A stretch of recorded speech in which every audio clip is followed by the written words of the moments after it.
ರಂಗಾಯಣ ರಘುದು 2ನೇ cinema, crime suspense thriller cinema. ಇದಕ್ಕಿಂತ ಮುಂಚೆ ಶಾಕಾಹಾರಿ ನೋಡಿದ್ವಲ್ಲ, ಡೆಡ್ ಬಾಡಿನ ಸುಟ್ಬಿಟ್ಟು ಶಾಖ ತಗೊಳ್ಳೋದು. ಇದೇ ರೀತಿ ಈ ಸಿನಿಮಾನು ಕೂಡ ಬರಬಹುದೇನೋ ಅಂತ ಎಕ್ಸ್ಪೆಕ್ಟೇಷನ್ ತುಂಬಾನೇ, ಬಿಕಾಸ್ ಟ್ರೈಲರ್ ಕಟ್ ಆ ರೀತಿ ಇತ್ತಲ್ಲ. ಈ ಸಿನಿಮಾನ ಡೈರೆಕ್ಟ್ ಮಾಡಿರೋದು ಜನಾರ್ದನ್ ಚಿಕ್ಕಣ್ಣ. ಇವ್ರು ಮಾಡಿರುವಂತ ಸಿನಿಮಾಗಳು ಗುಲ್ಟು, ಪೌಡರ್, ಸಾರ್ವಜನಿಕರಿಗೆ ಸುವರ್ಣಾವಕಾಶ ಎಕ್ಸೆಟ್ರಾ. ಅಷ್ಟೇ, ಎಲ್ಲ ಕೂಡ ಸೆಮಿ ಹಿಟ್, ಪರವಾಗಿಲ್ಲ, ಓಕೆ ಅನ್ನೋ ತರ ಸಿನಿಮಾಗಳನ್ನ ಮಾಡಿದ್ರು. ಇನ್ನ ಈ ಸಿನಿಮಾದಲ್ಲಿ ರಂಗಾಯಣ ರಘು ಅವ್ರು ಆಕ್ಟ್ ಮಾಡಿದ್ದಾರೆ. ಇನ್ನು ರೋಚಕಮಯವಾಗಿರೋ ಅಂತ ಸಸ್ಪೆನ್ಸ್ ನ ಎದುರು ನೋಡ್ತೀವಿ ಅಂತ ಅನ್ಕೊಂಡ್ಬಿಟ್ಟಿದ್ವಿ. ಬಟ್ ಓಕೆ, ಅಷ್ಟಕ್ಕಷ್ಟೇ. ಸಿನಿಮಾ ಇದೆ 2 ಗಂಟೆ 2 ನಿಮಿಷ. ಸಿನಿಮಾದ hero Ranganna, heroine miss, romance ಇಲ್ಲ, ಎಲ್ಲ ಮಿಸ್. ಬಟ್ ಪಾವನಗೌಡ ಅವರಿದ್ದಾರೆ, ಅಷ್ಟಕ್ಕಷ್ಟೇ. ಅಂತದೇನು ಎಕ್ಸ್ಪೆಕ್ಟ್ ಮಾಡಬೇಡಪ್ಪ, ಒಳ್ಳೆ ಸಿನಿಮಾ ಇದು.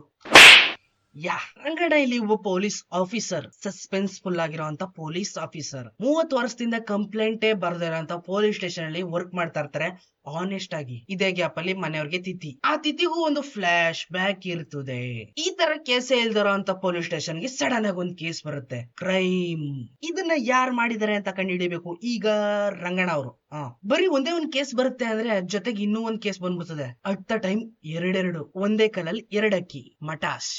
ದೂರ ಆಗಿರೋಂತ 2 ಅಕ್ಕಿಗಳು. ಪಾವನಗೌಡ ಊರಿನ ದೊಡ್ಡ ಮನ್ಸಿನ ಮಗ, ಇಬ್ರು ಕಂಪ್ಯೂಟರ್ ಅಲ್ಲೇ ಲವ್. ಇದ್ರ ಮಧ್ಯೆ ಬರುವಂತ ಒಬ್ಬ ಹೀರೋನೆ ಮೂಲಿಮಣಿ, ಸಿದ್ದು ಮೂಲಿಮಣಿ. ಕಂಪ್ಯೂಟರ್ ಲವ್ ಮಾಡೋದಕ್ಕೆ ಚೆನ್ನಾಗಿರಲ್ಲ ಪಾವನ್ಗೆ, ಅದಕ್ಕೋಸ್ಕರ ಬೇಗ ಬಾ ಅಂತ ಮೆಸೇಜ್ ಹಾಕಿರ್ತಾಳೆ. ಇದೇ ಗ್ಯಾಪ್ ಅಲ್ಲಿ ಮೂಲಿಮಣಿ ಮೂಲಿ ಹೊಡೆದ್ ಬಿಟ್ಟಿರ್ತಾನೆ, ನೀ ಬರದೇ ಬೇಡ, ನಾನೇ ನೋಡ್ಕೋತೀನಿ ಅಂತ. ಎಕ್ಸ್ಪೆಕ್ಟ್ ಮಾಡ್ದಂಗೆ ಏನು ಆಗ್ಲಿಲ್ಲ, ನಾನು ಕೂಡ ಕಾಯ್ತಿದ್ದೆ. ಸಿನಿಮಾದಲ್ಲಿರುವಂತ ಫಸ್ಟ್ ಹಾಫ್ ನಿಜವಾಗ್ಲೂ ಬೋರಿಂಗ್ ಪಾಯಿಂಟ್. ಏನ್ ನಡೀತಾ ಇದೆ, ಅಷ್ಟೊಂದೇನು ಮಜಾನೆ ಕೊಡ್ತಾ ಇಲ್ವಲ್ಲ ಅಂತ ಫೀಲ್ ಆಗೋದ್ರಲ್ಲಿ ಡೌಟೇ ಬೇಡ, ಪಕ್ಕ.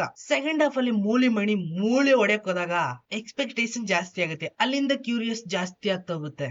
ಏನಾಗ್ಬೋದು ಮುಂದೆ. ಸ್ಟೋರಿ ಏನ್ ನೀವ್ ಅನ್ಕೊಂಡಿರೋ ಹಾಗೆ ರೋಚಕಮಯವಾಗಿ ಏನಿಲ್ಲ, ಶಾಕಾಹಾರಿ ನೆಕ್ಸ್ಟ್ ಲೆವೆಲ್. ಇದು ಅದಕ್ಕಿಂತ ಸ್ವಲ್ಪ ಒಂದ್ ಹೆಜ್ಜೆ ಪರವಾಗಿಲ್ಲ. ನಾವೇನ್ ಎಕ್ಸ್ಪೆಕ್ಟ್ ಮಾಡ್ತೀವೋ ಸಸ್ಪೆನ್ಸ್ ನ, ಆ ಲೆವೆಲ್ ಅಲ್ಲಿ ಸಸ್ಪೆನ್ಸ್ ನ ಕೊಟ್ಟಿಲ್ಲ ಈ cinema. Semi hit.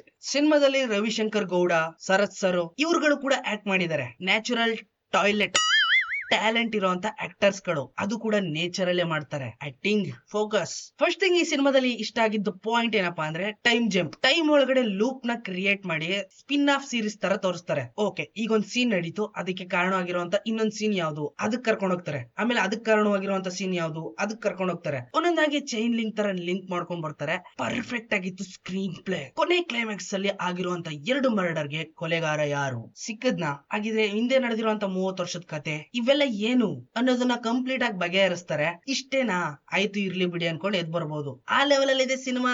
ಶಾಕಾಹಾರಿ next level. ನೀವೇನಾದ್ರೂ ತುಂಬಾನೇ ಸಸ್ಪೆನ್ಸ್ ನ ಲವ್ ಮಾಡ್ತೀರಾ ಅಂದ್ರೆ ಇದು ಆ ಲೆವೆಲ್ ಅಲ್ಲಿ ನಿಮ್ಗೆ ಕಿಕ್ ಕೊಡಲ್ಲ, ಪರವಾಗಿಲ್ಲ ಅನ್ಬಹುದು. ಓವರ್ ಆಲ್ ಆಗಿ cinema okay, one time watchable. Go and C ಮಾಡಿ. ಎಲ್ಲ ಚೀಪ್ ಚೀಪ್, ಎಲ್ಲ ಚೀಪ್ ಚೀಪ್, ಎಲ್ಲ ಚೀಪ್ ಚೀಪ್, ಎಲ್ಲ ಚೀಪ್.